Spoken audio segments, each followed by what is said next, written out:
जी student, M D cat आई MCQs में आप सबको खुशामदीद कहते हैं और उम्मीद रखते हैं कि आप सब लोग खैरियत से होंगे।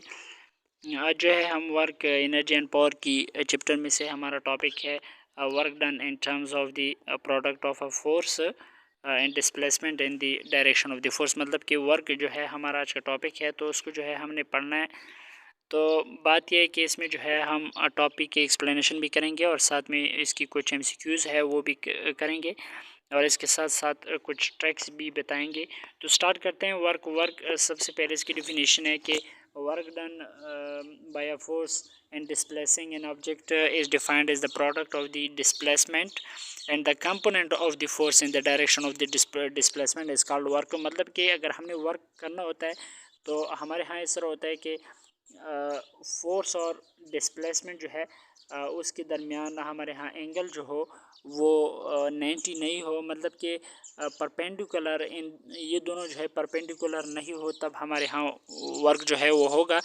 इसका मतलब ये है कि अगर हमारे यहाँ फोर्स हो रहा है, मतलब कि अगर बॉडी इस तरह हम इसके ऊपर फोर्स लगा रहे हैं, इसकी डायरेक्शन इस तरह है और वो डिस्प्लेस हो रहे हैं इस तरफ से, तो अगर आप इसको देखोगे तो इसमें जो है फोर्स की हमारे यहाँ 2 कंपोनेंट बनती है, एक वाई है और दूसरी एक्स है। तो वर्क डन इनमें यहाँ पर वर्क डन होता है वो इस तरह की फोर्स की जो एक्स कंपोनेंट है उसकी वजह से जो है वर्क डन हमारे यहाँ होती है, क्योंकि एक्स कंपोनेंट जो है ये इन द डायरेक्शन ऑफ डिस्प्लेसमेंट है। तो मतलब ये है कि अगर इस टाइप के क्वेश्चन में आपसे पूछा जाए कि इसमें जो है वर्क डन हो रहा है with respect to Y component, तो ये रॉन्ग स्टेटमेंट है, क्योंकि वाई कंपोनेंट की वजह से वर्क डन बिल्कुल भी नहीं हो रहा, क्योंकि वाई कंपोनेंट और डिस्प्लेसमेंट के दरमियान जो एंगल बनती है वो 90 डिग्री बनती है और 90 डिग्री cos 90 0 के बराबर होती है। इसका मतलब है कि यहाँ पर कोई भी वर्क डन पेयर नहीं होगा, जबकि एक्स कंपोनेंट की वजह से वर्क डन होता है। तो ये एक कंसेप्ट थी जो क्लियर कराना आपके लिए ज़रूरी है। तो यहाँ पर आप देख लें, इसकी फार्मूला लेके कि work done is equal to force multiply by displacement in the direction of force. तो ये एक ज़रूरी पॉइंट है जो कि आपको पता होना चाहिए। अच्छा, नीचे लेके कि W is equal to F S cos theta, F is force और एस और D S displacement and theta जो है ये एंगल है बिटवीन फोर्स एंड डिस्प्लेसमेंट के दरमियान। अगर ज़ीरो एंगल हो इन दोनों के दरमियान तो वर्क डन मैक्सिमम होगा, अगर 90 हो तो वर्क डन ज़ीरो होगा। यहाँ पर एक और पॉइंट ये भी है, चलो यहाँ पर आप देख लें, अगर 80 डिग्री 180 डिग्री हो तो वर्क डन होगा लेकिन नेगेटिव वर्क होगा। अगर आपसे MCQs में इस तरह पूछा जाए कि हमारे यहाँ वर्क डन है, मैक्सिमम वर्क डन क्या है, ऑप्शन अगर आपको दी गई हो 8 जूल है, दूसरा ऑप्शन है ऑप्शन बी जो है ये है -90 जूल है, सॉरी यस -90 जूल है, और ऑप्शन सी अगर आपको दी गई हो कि सिंपल है, मतलब कि 0 जूल है। तो इसमें सबसे ज़्यादा वर्क क्या है, तो इसमें आपका करेक्ट ऑप्शन जो है वो -90 जूल ही का होगा, क्योंकि माइनस का मतलब होगा नेगेटिव, तो वर्क डन होगा नेगेटिव। नेगेटिव का मतलब है कि एफ और डिस्प्लेसमेंट के दरमियान जो एंगल होगा वो 180 होगा, शायद ये भी हो सकता है। तो 180 डिग्री पे अगर आप देखा जाए वर्क डन होता है लेकिन नेगेटिव वर्क डन होता है। तो नेगेटिव का मतलब ये नहीं है कि वर्क डन मिनिमम है, वर्क डन है लेकिन सिर्फ नेगेटिव है। तो मैक्सिमम वर्क डन यहाँ पर क्या होगा, -90 जूल। नेगेटिव का मतलब मैंने बता दिया ना कि नेगेटिव का मतलब है कि इनमें एंगल जो है ये 180 है।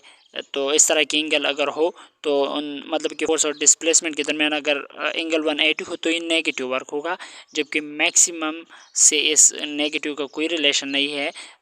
जितनी हमारे यहाँ नेगेटिव में वैल्यू अगर जितनी ज़्यादा हो, नेगेटिव 180 हो, जो भी हो, तो वर्क डन फिर वही मैक्सिमम होगा, जबकि पॉजिटिव में अगर 180 से वैल्यू कम हो तो मैक्सिमम वर्क का मतलब ये है कि ज़्यादा वर्क मतलब कहाँ पर हो रहा है, तो नेगेटिव से उसका जो है कोई मतलब नहीं है। तो नेगेटिव में अगर वैल्यू ज़्यादा हो तो वही हमारा करेक्ट ऑप्शन होगा। तो ये एक कंसेप्ट थी।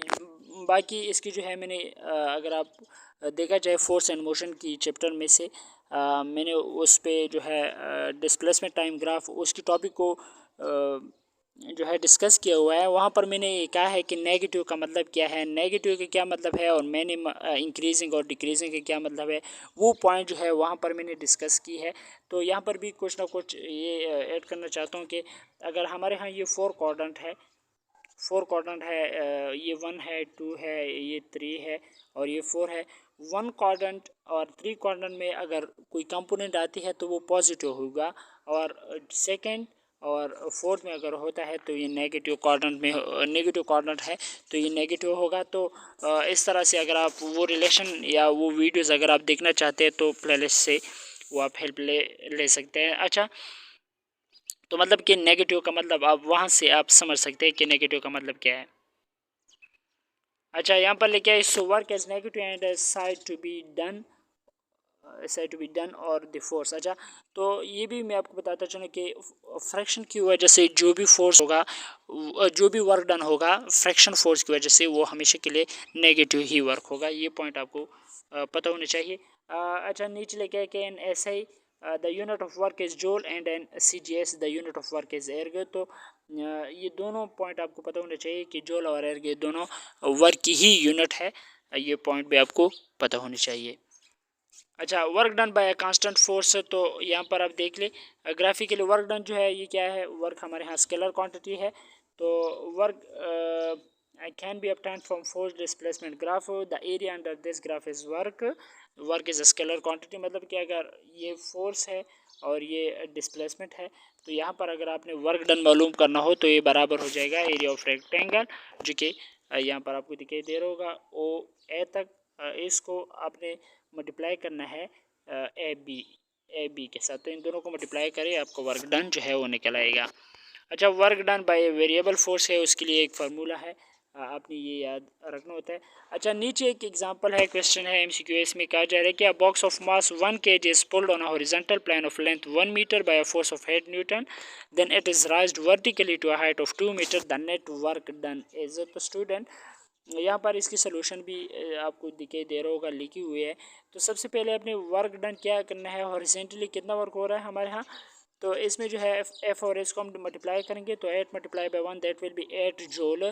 तो work done to raise eight vertically, इसके लिए हमारे यहाँ वर्क डन किसके बराबर हो जाएगा, एम जी एच। एम क्या है, मास है, उसकी वैल्यू हमारे यहाँ क्या है, 1 है, 1 kg है, तो इधर 1 पुट करेंगे, और जी हमारे यहाँ तकरीबन अप्रोक्सीमेटली ये 10 ही के बराबर हुई है, तो इधर 10 पुट किया हमने, और एच की वैल्यू क्या है यहाँ पर 2 मीटर है, तो ये 2 हो जाएगा, तो इसको मल्टीप्लाई करेंगे तो ये 20 जूल हो जाएगा।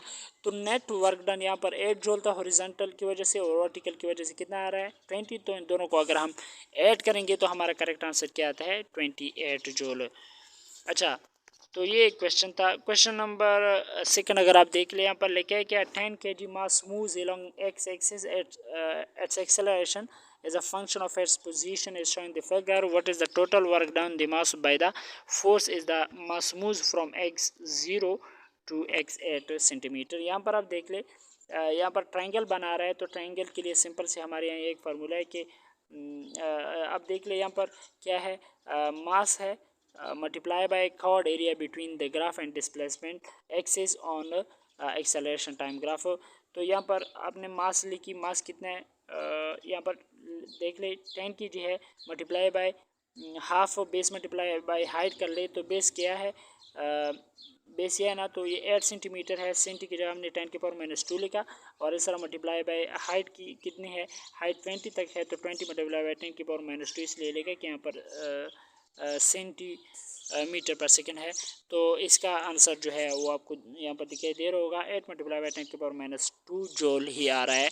तो ये थी वर्क से रिलेटेड कुछ पॉइंट। अगर आपकी और एमसीक्यूज़ अगर आप इसके हवाले से देखना चाहते हैं तो प्लेलिस्ट पे जाके मैंने वो एमसीक्यूज़ डिस्कशन भी किए हैं, वो भी आप देख सकते हैं। और यहाँ पर कंजर्वेटिव फील्ड क्या है और नॉन कंजर्वेटिव फील्ड क्या है, तो ये भी आप यहाँ पर देख सकते हैं। तो ये आप इसको रीड कर लें, इंशाल्लाह आपको इसमें कोई मसला नहीं होगा। बाकी ये एक एमसीक्यूज़ है, इसमें कहा जा रहा है कि मतलब कि बॉडी एक तरफ से आई है, मतलब ऐसी अगर बॉडी जा रही है बी तक, तो मुख्तलिफ रास्ते इन्होंने अडॉप्ट किए हुए हैं। तो इसके हवाले से क्वेश्चन है, तो इसके आप सिंपल सी ये देख लें इसकी सलूशन। कंजर्वेटिव जो है, कंजर्वेटिव फील्ड में हम वर्क डन पाथ के ऊपर डिपेंड नहीं करता। तो जब डिपेंड नहीं करता तो सारे केसेस में हमारे यहाँ वर्क डन जो होगा वो सेम ही होगा। तो इसका ऑप्शन ए ही करेक्ट आ रहा है। तो ये थी आज की हमारी वीडियो। अगर आपको अच्छी लगी हो तो please subscribe to my channel and thanks for watching.